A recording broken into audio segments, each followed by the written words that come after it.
Halo parents. Nah, hari ini kita akan membahas tentang tantrum. Parents tahu nggak sih bahwa tantrum itu sebenarnya hal yang fisiologis loh, atau hal yang normal pada anak usia 1 sampai dengan 3 tahun. Kenapa menjadi normal? Kenapa menjadi normal?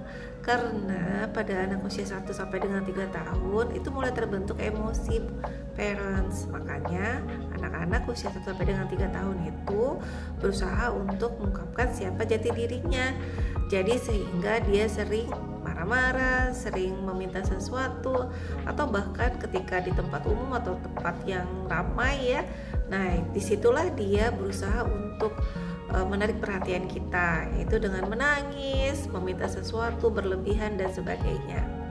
Nah, karena itu merupakan hal yang normal pada usia anak 1 sampai dengan 3 tahun, maka bunda atau parents wajib menyikapinya secara bijak. Karena kalau kita ikutan emosi dengan sikap anak kita tersebut, maka bisa jadi kedua-duanya akan menjadi stres dan tidak akan menemukan solusi yang bagus untuk hal tersebut.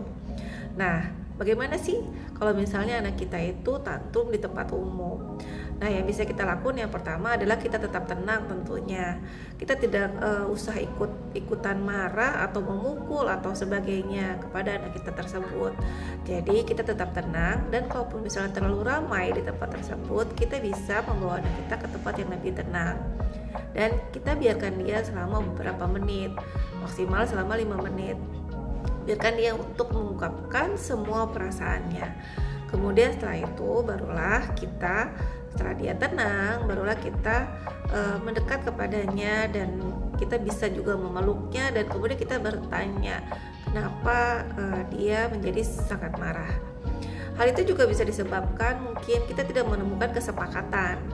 Ketika kita pergi ke sesuatu tempat, kita tidak menemukan kesepakatan dengan dia gitu. Jadi sebaiknya kita membuat kesepakatan terdahulu nih.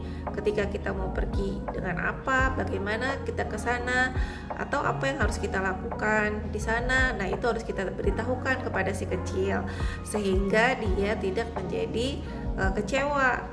Apa yang dia pikirkan ternyata tidak sesuai dengan ekspektasinya. Nah, setelah dia tenang, barulah kita tanya kenapa dia menjadi marah, menjadi sedih dan sebagainya. Kemudian kita bisa memberikan pelukan. Nah, bagaimana kalau misalnya tantrum itu di atas 4 tahun dan sebagainya, atau tidak bisa kita